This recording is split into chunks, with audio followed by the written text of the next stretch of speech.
भारत में नदियों का विशेष महत्व है क्योंकि ये कृषि व पीने के पानी के लिए महत्वपूर्ण होने के साथ साथ लोगों की आस्था का भी केंद्र है। वहीं मानव सभ्यताओं का विकास भी इन नदियों के किनारे हुआ और इस बात का प्रमाण भी है कि नदियों के किनारे ही कई शहरों को बसाया गया था। भारत में नदियों को मां का दर्जा दिया गया है और इनकी पूजा की जाती है। हालांकि क्या आपको पता है कि भारत की एकमात्र पुरुष नदी कौन सी है? यदि नहीं तो इस वीडियो के माध्यम से हम जानेंगे। पौराणिक मान्यताओं के अनुसार गंगा नदी को सबसे पवित्र नदी कहा गया है और इस नदी को मां के रूप में पूजा जाता है। इसके अलावा यमुना, कावेरी व नर्मदा भी लोगों की आस्था का केंद्र है। भारत में कुल प्रमुख नदियों की बात करें तो इनकी संख्या 200 से अधिक है।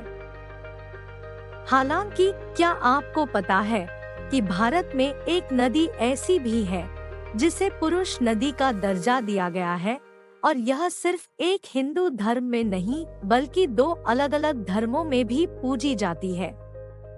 भारत की पुरुष नदी की बात करें तो वह एकमात्र ब्रह्मपुत्र नदी है। इस नदी को भारत की पुरुष नदी के तौर पर भी जाना जाता है और इसे लेकर लोगों में आस्था है। इस नदी को लेकर 3 अलग-अलग धर्मों के लोग के बीच आस्था है। हिंदू धर्म के लोग इस नदी को लेकर आस्था रखते हैं और इसका पूजन करते हैं। वहीं बौद्ध धर्म के लोगों के बीच में यह नदी आस्था का केंद्र है। साथ ही जैन धर्म के लोग भी इस नदी को विशेष महत्व देते हैं। अब आपके मन में यह सवाल होगा कि आखिर इस नदी को ही पुरुष नदी क्यों कहा जाता है? तो आपको बता दें कि हिंदू मान्यताओं के अनुसार यह नदी ब्रह्मा और अमोघ ऋषि के पुत्र है। वहीं बौद्ध धर्म के लोगों के मुताबिक यह नदी चांगथांग पठार से निकलती है। पहले यह नदी एक झील के रूप में हुआ करती थी। बाद में एक बौद्ध अनुयायी ने महसूस किया कि इस नदी के पानी से हिमालय के अलग-अलग इलाकों में रहने वाले लोगों की जरूरत को पूरा किया जा सकता है।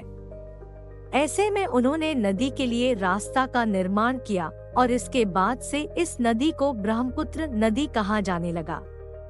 ब्रह्मपुत्र नदी तिब्बत में पुरंग जिले में मानसरोवर झील के पास से निकलती है।